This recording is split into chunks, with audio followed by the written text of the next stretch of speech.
नमस्कार, आप देख रहे हैं लोकमंच न्यूज और मैं हूं आपके साथ आफरीन। बुलेटिन की शुरुआत इस वक्त की बड़ी खबर के साथ करेंगे। आपको बता दें, नोएडा में राहुल गांधी, प्रियंका गांधी पर इकोटेक 1 थाने में एफआईआर दर्ज की गई है। साथ ही 150 कांग्रेस कर्ताओं पर भी नामजद दर्ज एफआईआर की गई है। साथ ही 50 अज्ञात लोगों पर भी यहां पर मुकदमा दर्ज किया गया है। आपको बता दें कि धारा 188, 259, 270 आईपीएस के तहत ये मुकदमे दर्ज किए गए हैं। साथ ही महामारी अधिनियम के तहत ये एफआईआर प्रियंका गांधी और राहुल गांधी पर यह एफआईआर दर्ज की गई है। साथ ही आपको बता दें कि नोएडा कमिश्नरेट ने ये मुकदमा दर्ज किया है। आपको बता दें कि इस वक्त की बड़ी और अहम जानकारी आपको दे रहे हैं, जहां पर राहुल गांधी और प्रियंका गांधी पर इकोटेक 1 थाने में एफआईआर दर्ज की गई है, जिसी के साथ 150 कांग्रेस कार्यकर्ताओं पर भी नामजद एफआईआर दर्ज की गई। 150 लोगों पर भी यहां पर मुकदमा दर्ज किया गया है और इसी के साथ महामारी अधिनियम के तहत राहुल गांधी और प्रियंका गांधी पर एफआईआर दर्ज की गई है। आपको बता दें कि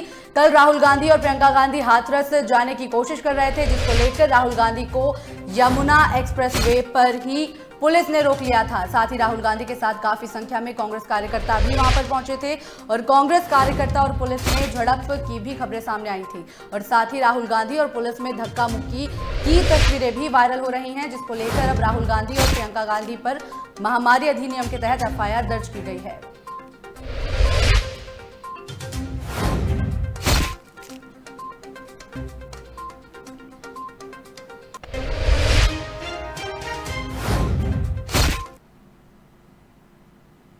राष्ट्रपिता महात्मा गांधी की आज 151वीं जयंती है। वहीं भारतीय इतिहास में बापू नाम सबसे प्रेरणादायक महापुरुषों में शुमार है।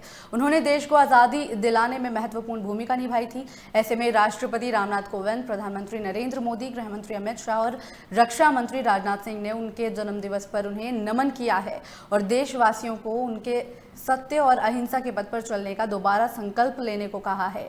वहीं प्रधानमंत्री ने राजघाट जाकर बापू को श्रद्धा सुमन अर्पित किए हैं। वहीं इस दौरान जयंती के अवसर पर भजन का भी आयोजन किया गया। वहीं राष्ट्रपति ने लिखा, गांधी जयंती के दिन कृतज्ञ राष्ट्र की ओर से राष्ट्रपिता महात्मा गांधी को श्रद्धा सुमन अर्पित करता हूं। सत्य, अहिंसा और प्रेम का उनका संदेश समाज में समरसता और सौहार्द का संचार करके समस्त विश्व के कल्याण का मार्ग प्रशस्त करता है और वे संपूर्ण मानवता के प्रेरणा स्रोत बने हुए हैं।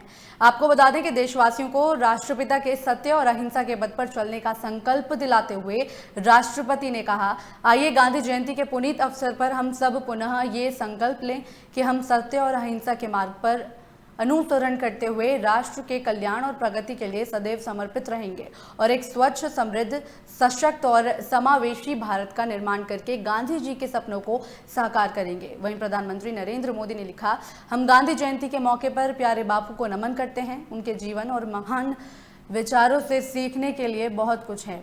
बापू के आदर्श समृद्ध और करण भारत बनाने में हमारा मार्गदर्शन करते रहेंगे।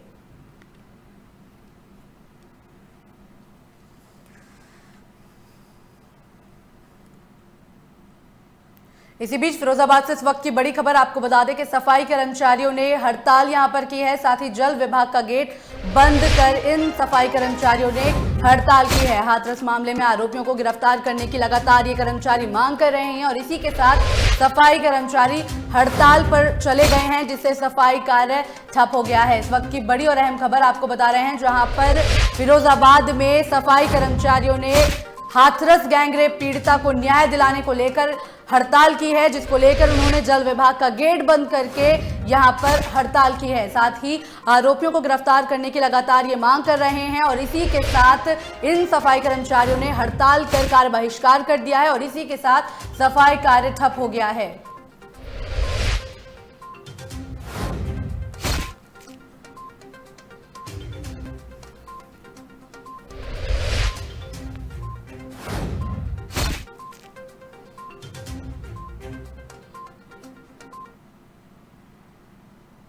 अमेरिकी राष्ट्रपति डोनाल्ड ट्रंप पर कोरोना वायरस संक्रमित होने का खतरा मंडरा रहा है। आपको बता दें कि ट्रंप की निजी सलाहकार होप हिक्स कोरोना से संक्रमित हो गई हैं।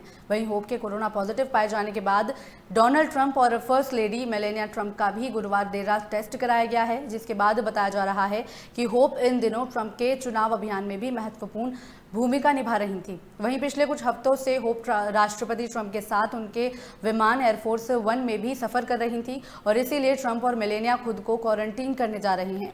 साथ ही डोनाल्ड ट्रंप ने ट्वीट कर होप हिक्स के कोरोना पॉजिटिव होने की बात बताई। साथ ही उन्होंने लिखा कि होप हिक्स जो एक छोटे से ब्रेक के बिना भी इतनी मेहनत कर रही हैं, वे कोरोना वायरस से संक्रमित हो गई हैं।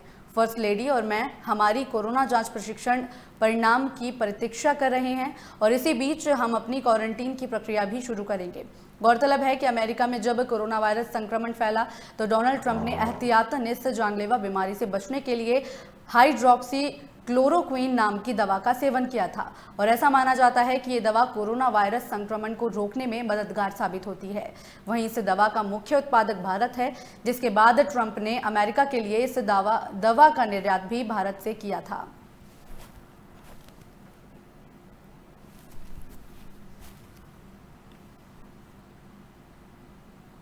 भारत नेपाल दोनों देशों में कोरोना वायरस के चलते लॉकडाउन चल रहा था और इसीलिए गौरीफंटा सहित कई बॉर्डर असीमित कार्यों के लिए बंद कर दिए गए थे, जिसके बाद समाजसेवी रवि गुप्ता ने नेपाल के प्रधानमंत्री कोहली को एक पत्र लिखा है, जहां पत्र में कहा है कि भारत और नेपाल में व्यापारिक, सामाजिक और पारिवारिक संबंध हैं।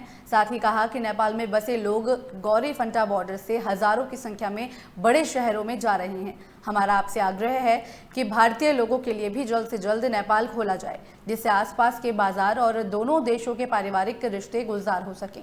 जिसको लेकर समाजसेवी रवि गुप्ता ने धनगढ़ी के उद्योग वाणिज्य संघ अध्यक्ष पुष्पराज कुमार के साथ गौरीफंटा बॉर्डर पर पहुंचकर वार्ता की और नेपाल की तरफ से भारतीयों के प्रवेश के लिए बॉर्डर खोलने की मांग की।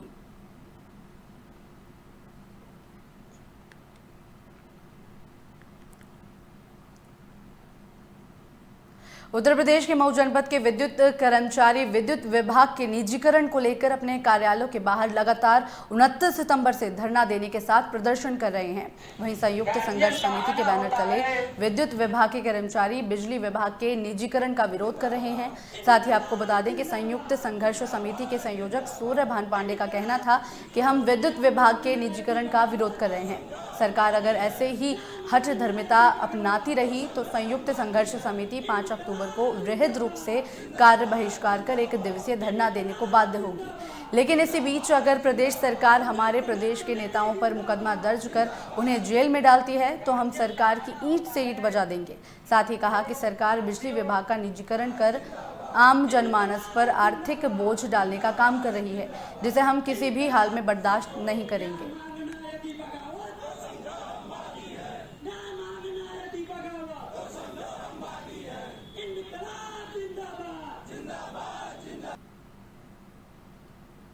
मुख्यमंत्री योगी आदित्यनाथ ने मिर्जापुर जिले को 50 बेड के ट्रॉमा सेंटर का तोहफा दिया है और जिले में नगर विधायक रत्नाकर मिश्र ने शिलापट्ट का अनावरण किया।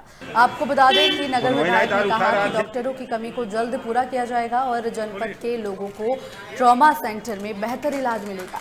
डीएम ने कहा ट्रॉमा सेंटर में बेहतर इलाज के लिए समुचित व्यवस्था की गई है और गंभीर मरीजों को अब बेहतर इलाज के लिए गैर जनपद नहीं जाना पड़ेगा।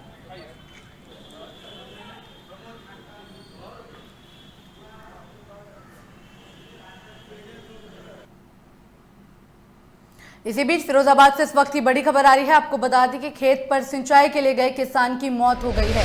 आपको बता दें कि बिजली का करंट लगने से किसान की मौत बताई जा रही है। साथ ही किसान की मौत से परिजनों में हड़कंप मच गया है। थाना नसीरपुर के नगला जवाहर गांव की ये घटना बताई जा रही है। इस वक्त की बड़ी खबर आपको बता रहे हैं, जहां पर खेत पर सिंचाई के लिए किसान की करंट लगने से दर्दनाक मौत हो गई है। इस घटना से पूरे इलाके में हड़कंप मचा हुआ है, परिजनों में हड़कंप मचा हुआ है। और इसी के साथ आपको बता दें कि मौके पर पहुंची पुलिस ने फिलहाल शव को कब्जे में लेकर पोस्टमार्टम के लिए भेज दिया है। साथ ही आपको बता दें कि थाना नसीरपुर के नगला जवाहर गांव की ये घटना बताई जा रही है।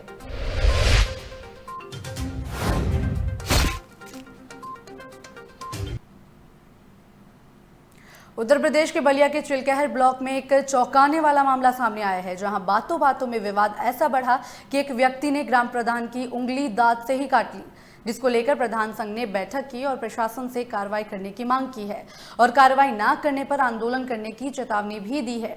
ग्राम प्रधान का कहना है कि आपस में लड़ रहे कुछ कर्मचारियों को समझाने गया तो एक दबंग ने उसकी उंगली ही काट ली। वहीं ग्राम प्रधान ने 2 लोगों के ऊपर मुकदमा दर्ज करवाया है। हालांकि पुलिस ने एक आरोपी को गिरफ्तार भी कर लिया है और मामले की जांच शुरू कर दी है।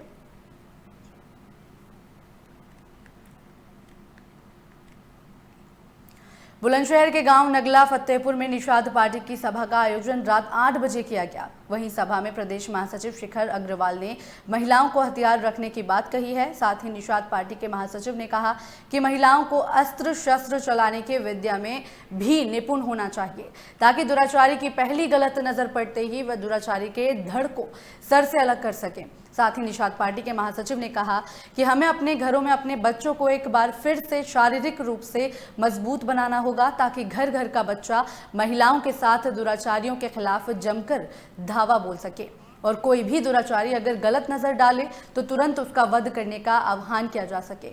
वहीं महासचिव ने कहा कि भारत साधु संतों की जन्मभूमि है, यहाँ पर दुराचारियों के लिए कोई जगह नहीं है।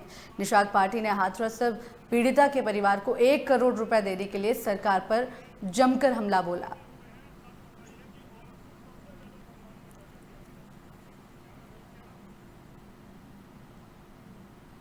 उत्तर प्रदेश के जिला बुलंदशहर में एक नाबालिग बच्चे के साथ दुष्कर्म का मामला सामने आया है। बताया जा रहा है कि बुलंदशहर के थाना ककोड़ क्षेत्र में एक नाबालिग बच्चे के साथ रात को सोते समय घर से उठाकर दुष्कर्म का प्रयास किया गया है।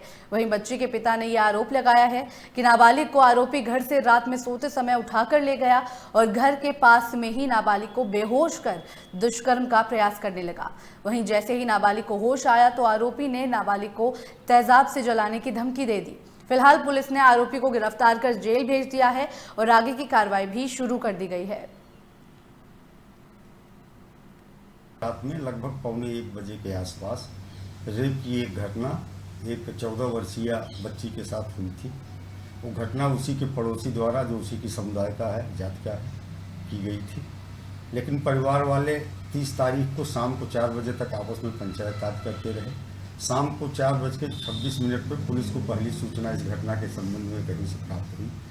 तत्काल क्षेत्राधिकारी नम्रता श्रीवास्तव और थाना प्रभारी कपूर मौके पर पहुंचे, जानकारी किया, पीड़िता को मेडिकल परीक्षण के लिए भिजवाया, अभियोग दर्ज किया गया। रात में लगभग 1 बजे अभियुक्त को गिरफ्तार कर लिया गया है और फिलहाल फर्रुखाबाद में आईपीएल सट्टेबाजी पर एसओजी और पुलिस ने बड़ी कार्रवाई की है। आपको बता दें कि आईपीएल सट्टा की सूचना पर एसओजी और पुलिस ने सट्टा माफिया राहुल अवस्थी के घर पर छापेमारी की। वहीं पुलिस ने मौके से सीसीटीवी, डीवीआर समेत एक नोट गिनने की मशीन भी बरामद की है और इसी के साथ मौके पर भारी पुलिस बल को भी तैनात कर दिया गया है, जिसके बाद पुलिस ने बरामद हुए सामान को कब्जे में लेकर आगे की कार्रवाई शुरू कर दी है।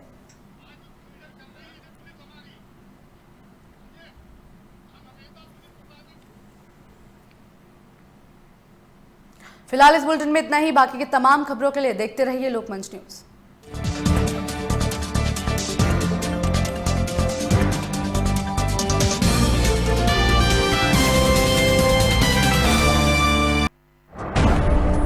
पहाड़ से लेकर मैदान तक,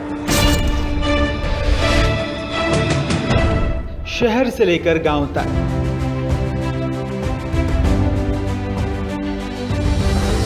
सियासत की नजाकत से संस्कृति की विरासत तक,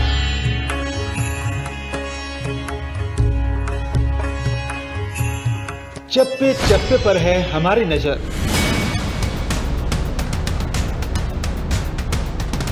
देखिए खबर उत्तराखंड सिर्फ लोकमंच पर।